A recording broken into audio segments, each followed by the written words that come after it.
itu kalau untuk hal yang kecil aja itu harus ada sebab akibat, maka bagaimana mungkin ya dunia ini terjadi dengan sendirinya. Oke, syukur alhamdulillah malam hari ini kita bisa berkumpul bersama-sama dalam forum yang insya Allah mubarakah ini. Kita akan bahas tema per tema, dan pada malam hari kita akan bahas tentang konsep ketuhanan yang insya Allah akan disampaikan oleh narasumber kita, Bang Roy dan juga Bang Bey. Ya, pada kesempatan malam hari ini, yang pertama saya berikan kesempatan untuk Bang Roy untuk sedikit memberikan pemantik atau pantikan dari materi yang akan disampaikan kepada kita. Kepada Bang Roy, Fadilullah dan Masyur. Tema kita konsep ketuhanan dalam Islam. Tuhan ya. Jadi kalau ditanya kenapa Pak Subowo masuk Islam? Karena adanya Islam. Karena kalau kita tanya kenapa kamu Islam, kadang jawabnya karena ibu saya Islam, ya, nenek saya, bapak saya Islam, nenek saya dan lain sebagainya. Jadi Islam keturunan, Islam keturunan. Kemudian kenapa harus Islam? Kenapa harus Islam? Jadi kita beragama itu kan harusnya tidak ikut-ikutan, ya. Tidak karena faktor keturunan. Kita diberikan Allah Subhanahu Wa Taala akal, ya, sebagai kelebihan kita dibanding makhluk-makhluk yang lain. Maka harus kita yakini konsep ketuhanan dalam Islam. Jadi Tuhan ya atau ilah itu kan ada kalau dalam sebagai pencipta, yaitu sebagai kholik, dan kita sebagai makhluk, ya. Maka sebagai kholik tidak mungkin sama dengan makhluk, ya. Jadi Allah itu, Tuhan itu kan kholik, maka ada 3 kemungkinan katanya. Pertama, dia diciptakan. Yang kedua, dia menciptakan dirinya sendiri. Yang ketiga, dia wajib ada, ya. Maka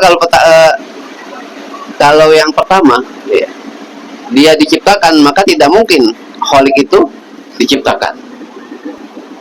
Kemudian kemungkinan kedua, dia menciptakan diri sendiri. Itu juga tidak mungkin.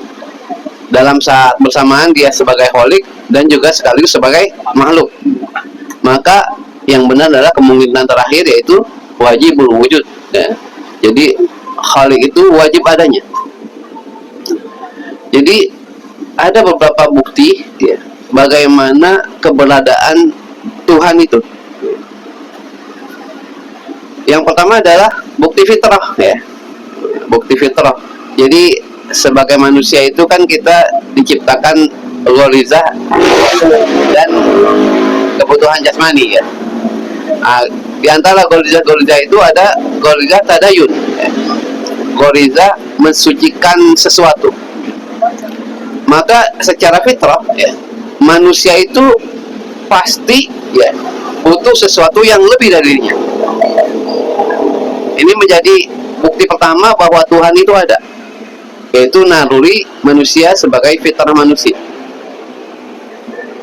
Yang kedua adalah bukti sebab akibat. Kalau saya bilang aqua ini, bukan aqua, air, ya. Air ini tahu-tahu ada di depan saya gitu. Mungkin nggak? Nggak mungkin. Pasti ada sebabnya.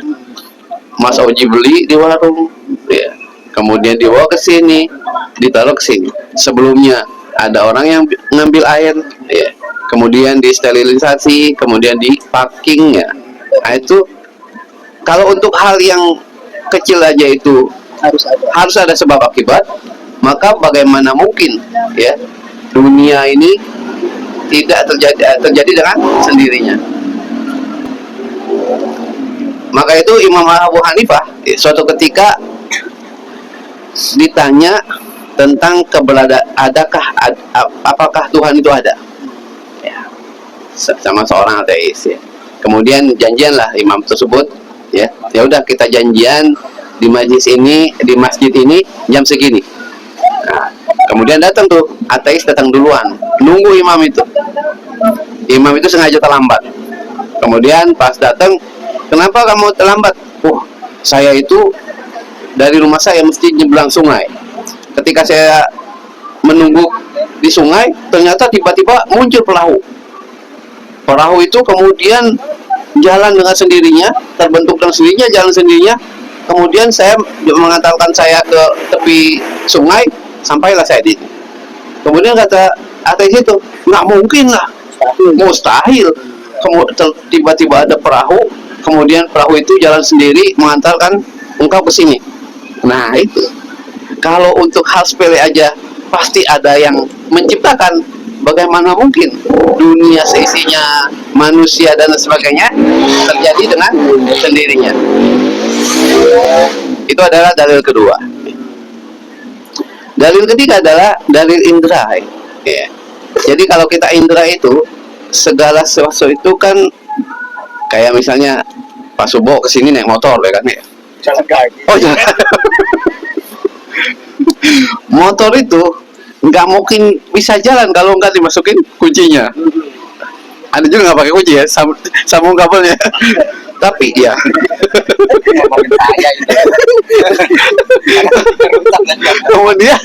kemudian setelah di starter jalan. Nah kalau sampai sini pun harus ikutin jalan raya, nggak bisa tuh nabrak-nabrak. Ya, pasti ada aturannya. Ini kan. Jadi bagaimana cara motor itu nyalahinya, ada aturannya. Kemudian bagaimana sampai ke sini itu ada aturannya. Nah, itu aja ada aturannya. Secara indra kita, bagaimana mungkin dunia ini matahari terbit dari timur, tenggelam di barat, ya. Kemudian planet berputar, rotasi dan revolusi, tidak ada yang mengatur. Pasti ada yang mengatur. Nah itu 3 dulu, 2-nya tanya. Masya Allah. 3 dulu ya. Jadi penasaran kita nih. Masya Allah. Iya. Oke, baik. Biar tambah penasaran, ya tadi Bang Roy sudah menjelaskan terkait dengan pentingnya kita mengetahui konsep ketuhanan dari 3 clue tadi. Dari 3 clue tadi itu sudah membuktikan bahwa apapun yang ada di dunia itu pasti ada sebab akibatnya. Bahwa segala sesuatu yang ada di dunia ini pasti ada yang mengatur, ada aturannya. Masya Allah ya. Dan yang pertama tadi apa?